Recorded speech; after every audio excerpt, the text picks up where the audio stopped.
Good morning, everyone. Sorry it's been a few days. Like I said, weekends tend to get crazy, and I don't have time or energy to do um, other things. Um, and not even that it was, crazy in a physical, like a sense of, we did a few things, but it just takes me longer to do things than others. So, anyway, what I want to talk to you guys about today was what it's like to go from being a fully functional, super mom to a super disabled mom. Um, so I've mentioned this before, 2.5 years ago, all of the stuff I was doing. I'm going to mention again for people who might just be watching this video and haven't watched the others. I was a critical care nurse. I was working full time plus extra shifts. I was going to school for my bachelor's degree. I had 3 kids at home, 2 full time, and one that um, we ended up getting custody of actually while I was sick, or after I became disabled. So, big house, lots of land, lots of stuff to take care of. I was volunteering at the kids' schools.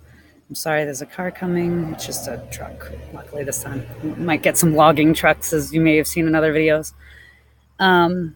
To barely being able to get up to go to the bathroom and breathe at the same time. I'd get chest pain if I carried the laundry bucket from the bathroom to the washer and dryer. And thank God for my family and my friends and my husband and my children. We were able to hold things together and, get things done. And sorry, there's a bug on my camera. But it was a tough time for us. It was a really tough time for us. When that is taken away from, number one, when that's taken away from you, when you go from being this happy, what I thought honestly was happy, healthy, whole, active, involved, growing person to someone that has to do it in a different way. And that I have a lot of limitations because of my diagnosis, my Ehlers-Danlos. And a lot of it is stuff that no one else can see or feel but me. So it's very easy, I think, for other people to judge, and very easy for other people to maybe take it personally, how I'm acting, or if I'm tired, or if I can't do something, or I think when people see me out in public, it tends to be when I'm on a good day, because if I'm not a good day, I'm home. I get tired very easily. I hide my pain very well because my whole life, Ehlers is genetic. I've had this my whole life. I was just diagnosed last week. It doesn't mean, but I've been dealing with this, I'm 37 and a half years old. Oh my God, I told my age. I'm 37 and a half years old, and I've been dealing with this my whole life without knowing it. I've been dealing with a lot of pain my whole life. I don't take pain medications. I was a single mom on and off for a long time, and I don't like how they make me feel, and I don't want to check out on my kids. So I have learned to suck up the pain, I guess is how you put it. But you know what? There's some people that can't. I am fortunate in how I manage my pain most of the time, through breathing, relaxation, meditation, visualization. Sometimes I need to rest. If I have to, I'll take some ibuprofen. I take some natural supplements that help. Turmeric is very helpful for people with inflammatory pain, pain that's caused by things that, like when you get injured, or your quote unquote aches and pains. Daily. And then there are other things that you can take that are for acute pains, that are all natural. I have an all natural rub that a very wonderful, kind hearted woman gave to me to try. It's an essential oil, and it's all organic. They grow everything at home. They make everything at home. And it works very well, even just to take the edge off. I mean, I don't ever really truly expect to be fully out of pain ever. I'm always in pain, but I can manage it to a point where I can function most days. I handle pain very well, as some of you who are my friends may know. I put an axe halfway through my finger 2 weeks ago and got right down to the bone, got the bone and everything. Cut, chopping up kindling at a friend's camp, and I didn't make a sound. I took the axe out and went, ugh, went inside, cleaned it up. And I'm not trying to be cool by telling you this. I'm just trying to show you my pain tolerance, I guess. Put 4 baby Band-Aids and some triple antibiotic on it, held pressure for a few minutes. I'm a nurse, so I knew what to look for. Please don't ever do something like this on your own. I know a lot of people do. They're trying to be tough. I wasn't trying to be tough. I'm trained. I was trauma certified. I was a critical care nurse for 8.5 years. I worked in surgery as an aide for 4.5. I worked in long-term care for 8.5 before I got my degree.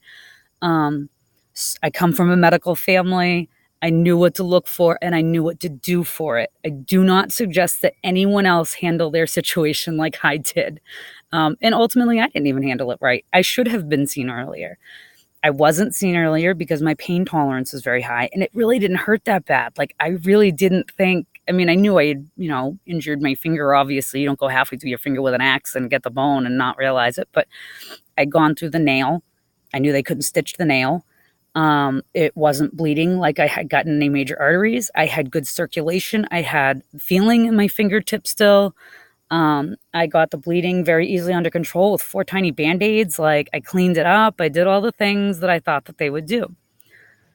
So the next day, I went to go change the dressing, and it wouldn't stop oozing, and that bothered me. That made me think there was something maybe a little bit more going on, and I could tell that it wasn't lined up quite right with my 4 tiny Band-Aids. So I went to urgent care, and they took a look at it, and I think, again, because I was so calm, cool, and collected about the whole thing, and because they assessed it the same way I did, she said, the PA looked at me and said, well, do you think you got the bone? And I said, well, yeah, I do, actually. I think the bone is what stopped the axe, and, the universe works in funny ways. Because I have the Ehlers, I had thrown my shoulder out in my sleep 6 weeks before I hurt myself, so 8 weeks ago now. Rolling over in bed by myself, surrounded by pillows in a queen-size bed, I threw out my rotator cuff and my deltoid. This is something that happens with my Ehlers. I was already doing PT. I had just done PT on my left shoulder December into January because I hurt myself turning off my alarm clock. I know, I'm so cool. I really wish I had better stories for this stuff. So I knew what to do. I was doing all the right things at home to rehab it, but my arm isn't super strong yet. So I wasn't swinging the axe like crazy. Thank the gods. I had just lifted it up about 3 feet above and kind of let the weight of the axe go down. So anyway, we did an x-ray. She could see the clear path straight down to the bone. I had gotten the bone. They talked to ortho. Ortho wanted to see me last Friday. So ortho saw me on Friday. I told him my story. He said that he was taking me in for emergency surgery yesterday morning. So that's why I wasn't able to make a video yesterday either, even though I was, busy the weekend. I probably normally would have done a video yesterday, and I couldn't because I had to go in and have surgery on my finger. Again, I didn't have them knock me out. I just had them use local. I haven't taken anything for it at all. Afterwards, they removed my nail. He had to reopen the incision and line my nail bed back up. It's on my other hand that's holding the computer. So anyway, that's how high my pain tolerance is because of the other pain that I'm in on a regular basis. So you see me out in public and I may look normal when I'm actually in a lot of pain. So my point of telling everyone this is you never know when you see someone in a very small situation, things that they may be going through or things that they may be feeling in their body or things that they may be thinking in their head. And don't judge them based on just one small situation. I have had tests that say I can't work. I have a diagnosis that is progressive and debilitating. I've been reading more on it now that I've been diagnosed. They gave me a medical journal to read. And because I'm trained, again, medically, I do know what I'm reading. And it explains everything that I've been feeling, everything that I've gone through my whole life. My entire medical history is perfectly, because it is genetic. This is going to happen. But if you see me out in public, I'm not in bad shape. I'm happy, I'm bubbly. I try to do the best that I can with my, physical limitations, to help others and to help myself. I am fortunate in the fact that I worked my butt off the first 20 years. I literally had a job from the time I was 14 until I hit 35. I was 1 year I took off when I was in nursing school and my daughter was 5 months old. I started my nursing clinicals when my daughter was 5 months old and my son was 7. And if you've ever been through nursing school, that was a rough couple of years. I barely slept. In my second year, I worked full time on the weekends. So, my point being, you never know what someone else is going through.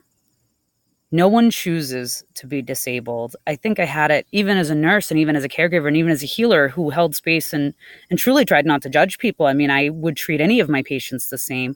I think sometimes I had it in my head that people tried to make themselves look disabled or be disabled. No one chooses this.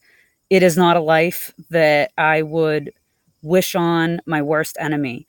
I am very fortunate in the fact that I worked my ass off, and pardon my language, that I worked for a very good organization that had good long-term disability insurance. It took me a fight to get it started, though. I went 6 months without pay. I went from making, a decent salary to 6 months that were covered by a short-term disability, and then 6 months without pay before the long-term disability kicked in. So you can imagine having an income like a nurse and then going to nothing. We would have lost our home. We would have probably lost our children had it not been for our family and friends. And I can't thank everyone enough for that. I am fortunate enough that even though I've had to make some lifestyle changes, that I am able to maintain my daughter and myself on my own. And that in coming up months that things may be changing, but anyway, so like I said, I'm not going to share a ton about my personal life here because it's not my entire story to share. So, but my point is that these poor people who now went from functioning, happy, healthy, whole individuals in society already feel crappy about themselves. We already feel awful we can't work. We already feel awful that we can't be the parent we used to be, the friend we used to be, the daughter we used to be, the son we used to be, the mother we used to be, the volunteer we used to be, the part of our community we used to be. And now we have no income or we have very little income. We have to ask for help. We have to use things like the food pantry. We have to use things like Medicaid. We have to use things, and society is so rude about those things. I think there are some people that, don't say anything that are understanding, but I think most people are like, what are you taking the handout for? Why don't you get off your ass and work? Because I can't. And because I'm utilizing my resources to make sure that I can stay the healthiest manner that I can so that I can be the best functioning member of society that I can. And the general judgment about it is so disheartening to those people. On top of how they already feel about themselves, it makes them feel even worse. And can I tell you, partly the depression and the anxieties that come with this stuff, and I think anybody would feel that way. Anybody. I mean, think about how you feel when you have money trouble or things get super tight or you can't pay for something or, and I know some people are fortunate enough that that's not an issue, but think about how stressed out you get. Can you imagine that's your daily life and now society's telling you you're an asshole too? Because your body won't let you do something or your mind won't let you do something, or you've been through a trauma so horrible that your heart, and I say your heart when ultimately it's depression, it's anxiety, it's your head, but it's your heart is broken. When those things are already making you feel horrible, now society's telling you you're an asshole too. And can I tell you how hard it is to get to a place where you can go, I'm not an asshole. It's not my fault. I have limitations. My body has limitations that I can't control. And I'm not going to judge my body for it. I'm not going to judge my head for it. I'm not going to judge my heart for it because it's not my fault. I am going to do what my body needs me to do so that I can get up tomorrow and be the best person that I can be. And most people can't do that because they are so busy feeling horrible and then being made to feel horrible that it becomes this cycle of depression and anxiety, and that makes your pain worse. It makes whatever the reason is that you're already disabled worse. So stop hurting each other. Start helping each other. And if someone says to you, I'm just, and I'm disabled, or I'm hurting, or I'm in pain, or I'm sad, or I'm exhausted, allow them to be. Ask how you can help. Stop being an asshole. These are your friends. These are your family. This is your mother, your son, your daughter, your whatever, your husband, your wife. It is so easy to think that it's in their heads. And I can't tell you how many family members, not necessarily mine, my close ones, and not necessarily, most of my friends. Thank God I had good people in my life. But there were a couple that said it was in my head. There were a couple who started treating me like I was an asshole. I was being an asshole at the time, yes, because I was sad, because I was depressed, because I was anxious, because my body was in pain and hurting. And I even had doctors that told me it was because I was fat, or it was because I wasn't doing something, or it wasn't because, and I knew it wasn't. So now I have this internal struggle. Oh, well, but the doctors, and thank God I'm medically trained to go, doctors can be wrong. And don't get me wrong, I've had some wonderful, amazing care along the way too. I've had some wonderful, amazing doctors along the way too. And I thank the gods for them too, because I wouldn't be here without them. I have an amazing therapist. I probably wouldn't be here without her. But hold space for each other. Don't judge someone.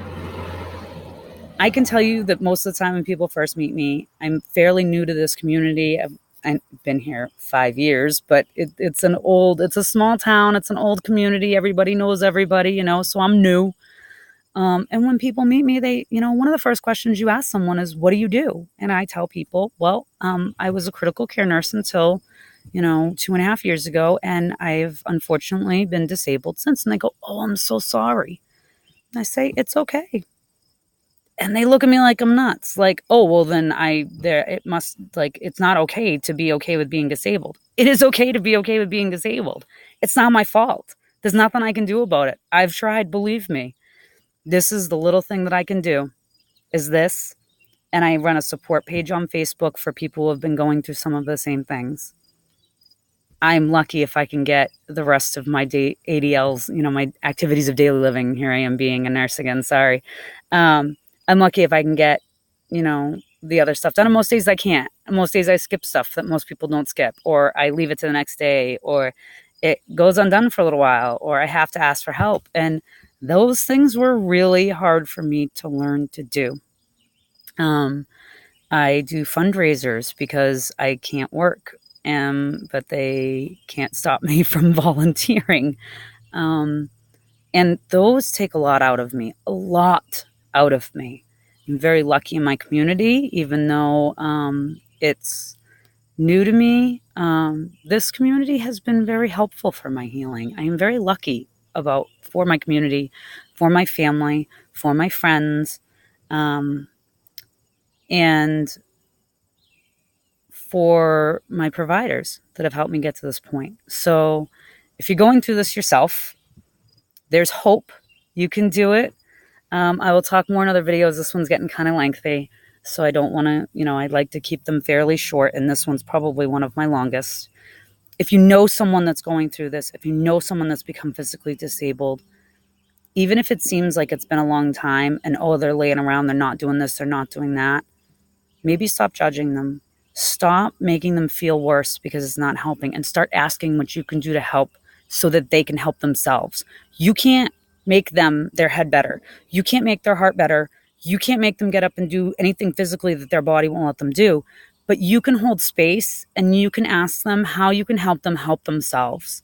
And you can help those people realize that they need to get their head right, and they need to get their heart right before their body is going to follow, because truly 115%, your head and your heart have to be right before. That sun came up and totally screwed my lighting, huh? Sorry. Right in the middle of my little rant. So anyway, I just, wanted to make a quick video this morning. It's not become quick because I tend to talk a lot. And if you know me, this is not new. Anyway, that's the initial first thoughts about this stuff. There is so much more in there. I will see you guys hopefully tomorrow. I am exhausted already, and I have a very big day today for me. Might not be a big day for other people, but big days aren't hard to make for me. Adding anything in to just my normal everyday routine to keep my body happy, healthy, whole, my heart happy, healthy, whole, my family provided for is very difficult. And I mean provided for in simple everyday tasks, laundry, wiping down counters, going to the dump, things like that. So anyway, hold space for each other, help each other out, ask what you can do. But remember, you can't make them do it either. They got to be ready to do it themselves. And if it's you need to be ready to do it yourself. And you have to do it in the way that works for you, because that's the only way it's going to work. Don't let them tell you that, don't let them tell you that it's in your head. The only part that's in your head is maybe some depression and some anxiety that is stopping you from getting healthy, happy, whole in your heart and in your body. Get your head right. It's the first thing you got to do. And I know that is so hard. And there are some people that won't ever be able to get their heads right. Remind yourself too that that's okay. That is okay if that is your thing. You're just human. So have a wonderful day. Love and light. I'm supposed to say the like, share, comment, tell your friends, all that stuff. Like I said before, I checked before I started making the video. It's 21 subscribers. If I reach those 21 people and I help them, even 2 of them or 1 of them in any way, I've had a good day. So have a wonderful Tuesday. You know what day it is. Love and light. I'll talk to you guys hopefully tomorrow.